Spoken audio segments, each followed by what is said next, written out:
बातचीत करने के लिए। विपक्ष का व्यवहार बहुत ही गैर जिम्मेदाराना है, बहुत ही गैर जिम्मेदाराना है। ये न चर्चा चाहते हैं, न ही हाउस को चलने देना चाहते हैं। पहले इन्होंने कहा कि आप पेपर लीक पर चर्चा करो और सरकार ने कहा कि हम नीट पर चर्चा करेंगे, हर विषयों पर चर्चा करेंगे, इसके लिए हम तैयार हैं।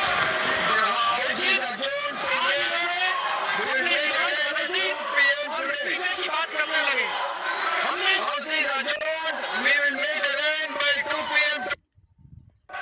जो आज प्राइम मिनिस्टर का बयान हुआ है, ये इंस्टिगेटिव बयान है, और दूसरा जो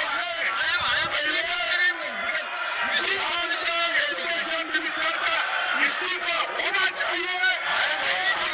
चर्चा करने के लिए चर्चा से आगे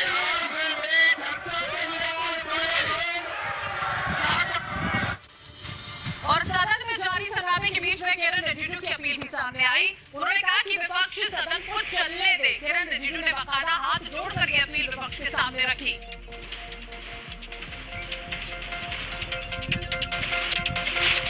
हमारे छात्रों का भविष्य के साथ कोई भी खिलवाड़ बर्दाश्त नहीं किया जाएगा। भविष्य और युवा का अच्छा हो, इसके लिए चर्चा होना जरूरी है। हम विपक्ष से फिर से हाथ जोड़ के हम अनुरोध करना चाहते हैं कि आप भी तय कीजिए, कब चर्चा शुरू करने का हम तैयार है, लेकिन आप कंडीशन लगा करके बहाना मत बनाइए, क्योंकि अगर आप कंडीशन लगाता है, आप एक्सक्यूज देते हैं, इसका मतलब सब समझ जाते हैं कि आप।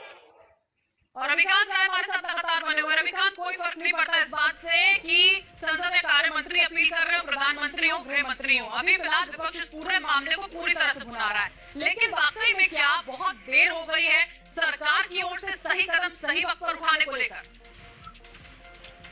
देखिए, सरकार जब से प्रारंभ हुआ है, डे 1 से इस बात को कह रही है कि वो सभी मुद्दों पर चर्चा करने के लिए तैयार है। उसमें से एक डिमांड अपोजिशन की थी कि आप नीट मामले पर सदन के अंदर चर्चा कराइए। सरकार ने उस मांग को तुरंत मान लिया, लेकिन विपक्ष को लगता है कि ये एक ऐसा मुद्दा उसके हाथ में लगा है जिसे अगर वो भुनाती है और धर्मेंद्र प्रधान का और बीजेपी के प्रवक्ता इस वक्त रविकांत हमारे साथ शहजाद पूनावाला जुड़ चुके हैं, उनका रुख करते हैं। शहजाद, हम ये देख रहे हैं कि संसदीय कार्य मंत्री किरण रिजिजू जो है हाथ जोड़कर अपील कर रहे हैं, सब कुछ हो रहा है, लेकिन विपक्ष जो पहले ये कह रहा था कि पहले हम चर्चा चाहते हैं, चर्चा नहीं कर रहा है, अब पहले वो धर्मेंद्र प्रधान के इस्तीफे पर अड़ गया है। नहीं, देखिए, जैसे रविकांत भाई बता रहे थे, ये नीट नहीं, ये राजनीति का मामला बन चुका है और कुछ लोग छात्रों की गूंज नहीं, राहुल की गूंज सुनना चाहते हैं। तो इसीलिए पहले इनकी मांग की चर्चा कराओ। तुरंत सरकार ने बोला चर्चा करते हैं। स्टूडेंट्स की ओर से भी सीजेपी के कुछ नेताओं ने मांग रखी थी, सोनम जी की मांग हमने मान ली। तो उसके बाद अब गोलपोस्ट शिफ्ट इसलिए किया जा रहा है क्योंकि कांग्रेस को चाहिए क्रेडिट। कांग्रेस को लग रहा है आम आदमी पार्टी क्रेडिट ले रही है, समाजवादी क्रेडिट ले रही है, सोनम वांगचुक क्रेडिट ले रहे हैं, तो मेरा क्रेडिट किधर? तो इस क्रेडिट के चक्कर में वो स्टूडेंट्स के मामले को एक राजनीतिक हथियार की तरह इस्तेमाल करे। क्यों?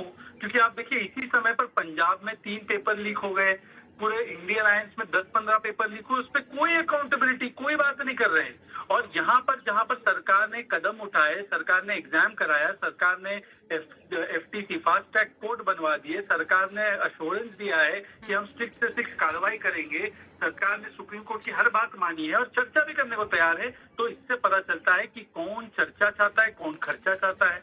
ये राजनीतिक खर्चा करना चाहते स्टूडेंट्स के बिहाफ पर। विपक्ष तो प्रधानमंत्री की पोस्ट को लेकर भी सवाल कर रहा है। आम आदमी पार्टी के सांसद संजय सिंह कह रहे थे कि 3 महीने से कहां पर है प्रधानमंत्री। नहीं, ऐसा है, संजय सिंह जी जो है ना, ब्लैक टू व्हाइट के वो बड़े आदी है। तो ब्लैक टू व्हाइट करने में उनको ब्लैक एंड व्हाइट नहीं दिखता है। भाई, NTA एग्जाम किसने करवाया? वो क्या पंजाब भगवंत मान की सरकार ने कराया? उसके बाद अरेस्टिंग किसने करवाई? जो नीट में इन्वॉल्व थे, जिनका लिंक कांग्रेस से, वो क्या भगवंत मान की सरकार ने कराई? मैं तो पूछता हूँ संजय सिंह, भगवंत मान की सरकार में फार्मेसी का पेपर लीक हुआ है, हिम्मत है तो संजय सिंह फोन पे आ जाओ और बात करो उस पे।